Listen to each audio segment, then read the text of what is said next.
Hi guys, welcome to my channel. मैं हूं सुधा पटेल और आज हम इस वीडियो में पढ़ेंगे बोर्स एटॉमिक मॉडल। पिछले वीडियो में हमने रदरफोर्ड के परमाणु मॉडल की कमियां पढ़ी थी। उन्हीं कमियों को दूर करने के लिए स्पेन के वैज्ञानिक नील्स बोर ने 1913 में मैक्स प्लॉक के क्वांटम सिद्धांत का उपयोग करते हुए सिद्धांत प्रस्तुत किया है, जो इस प्रकार है। इसका पहला पॉइंट है, परमाणु में इलेक्ट्रॉन नाभिक के चारों ओर वृत्तीय कक्षाओं में घूमते हैं। नाभिक जो होता है उसके चारों ओर वृत्तीय कक्षाएं संभव हैं, ऐसा नील्स बोर ने बताया। परमाणु स्थायी होता है। क्यों स्थायी होता है? इनके अकॉर्डिंग जो आकर्षण का स्थिर विद्युत बल नाभिक और इलेक्ट्रॉन के बीच होता है और गतिमान इलेक्ट्रॉन में जो अभिकेंद्रक बल पाया जाता है, कोई चीज़ जब गतिमान होती है वो भी राउंड शेप में, तो उसमें अभिकेंद्रक बल लगता है। तो जो स्थिर विद्युत बल जो नाभिक और इलेक्ट्रॉन के बीच लगता है और गतिमान इलेक्ट्रॉन का बल जो अभिकेंद्रक बल कहलाता है, वो एक दूसरे को संतुलित रखते हैं। ऐसा इनका जो सिद्धांत है उसके अकॉर्डिंग ये पहला पॉइंट है। जो दूसरा पॉइंट है, इलेक्ट्रॉन केवल उन्हीं कक्षाओं में घूमते हैं जहां उनका कोणीय संवेग h/2 या उसका कोई सरल गुणांक होता है। ऐसी कक्षाएं निश्चित होती हैं जिन्हें अनुमेय कक्षाएं या स्थायी कक्षाएं कहते हैं। इन कक्षाओं में घूमते हुए इलेक्ट्रॉन की ऊर्जा का ह्रास नहीं होता है। जो हमने रदरफोर्ड का परमाणु मॉडल पढ़ा था, उनके अकॉर्डिंग जो इलेक्ट्रॉन चक्कर लगा रहा था, तो उन्होंने ये व्याख्या नहीं की थी कि वो कैसे चक्कर लगाता है, कहाँ चक्कर लगाता है। बस उन्होंने ऐसे कह दिया कि नाभिक के चारों ओर चक्कर लगाता है। उनके रिसर्च के अकॉर्डिंग जो वो साबित कर पाए। नील्स बोर ने उसे क्लियर किया कि जो इलेक्ट्रॉन होता है केवल उन्हीं कक्षाओं में घूमते हैं जहाँ उनका कोणीय संवेग h/2 या उसका कोई सरल गुणांक होता है। ये कक्षाएँ स्थायी होती हैं। इन कक्षाओं में घूमते हुए इलेक्ट्रॉनों की ऊर्जा का ह्रास भी नहीं होता है।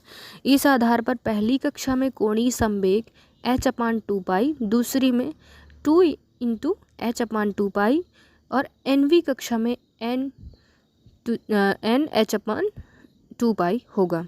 अतः नील्स बोर के अकॉर्डिंग कोणीय संवेग mvr = nh/2, जहाँ m इलेक्ट्रॉन का द्रव्यमान है, v इलेक्ट्रॉन का वेग है, r एक कक्षा की त्रिज्या है, h प्लॉक नियतांक है और आदि, जो स्थायी कक्षा की क्रम संख्या है। अतः इन कक्षाओं को ऊर्जा स्तर भी कहते हैं। इनका क्रम नाभिक से शुरू होता है। n को क्वांटम संख्या कहा जाता है, जिन्हें आजकल k, l, m, n इत्यादि से व्यक्त किया जाता है।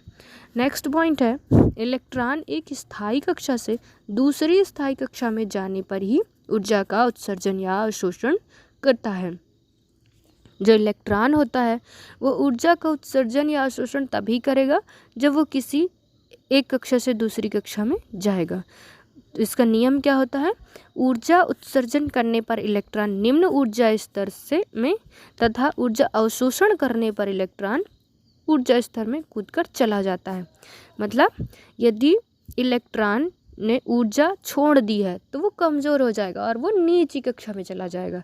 लेकिन यदि इलेक्ट्रॉन ने ऊर्जा को अवशोषित किया है यानी ग्रहण किया है, तो वह पावरफुल होके, ऊर्जा उसको मिल गई तो वो पावरफुल होके अगली कक्षा में चला जाएगा, उच्च ऊर्जा स्तर में कूदकर चला जाता है।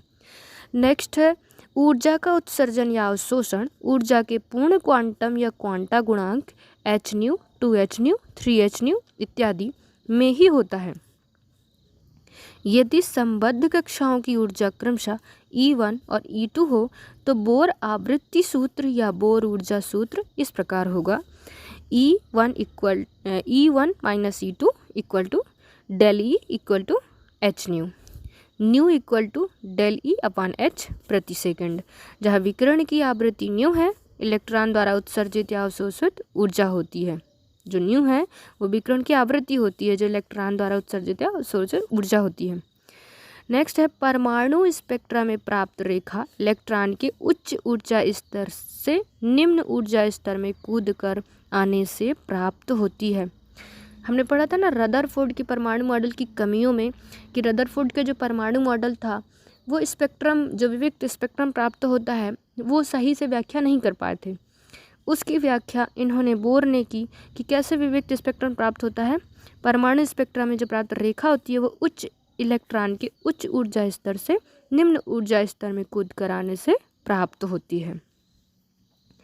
तो ये था हमारा नील्स बोर का परमाणु मॉडल, यानी कि बोर का एटॉमिक मॉडल हमने इस वीडियो में पढ़ा, समझा। यदि आप लोगों को ये समझ में आया और अच्छा लगा हो तो कमेंट में ज़रूर बताएं। वीडियो अच्छा लगे तो लाइक करें, शेयर करें, चैनल को सब्सक्राइब करें, बेल आइकन को प्रेस करें। Thanks for watching.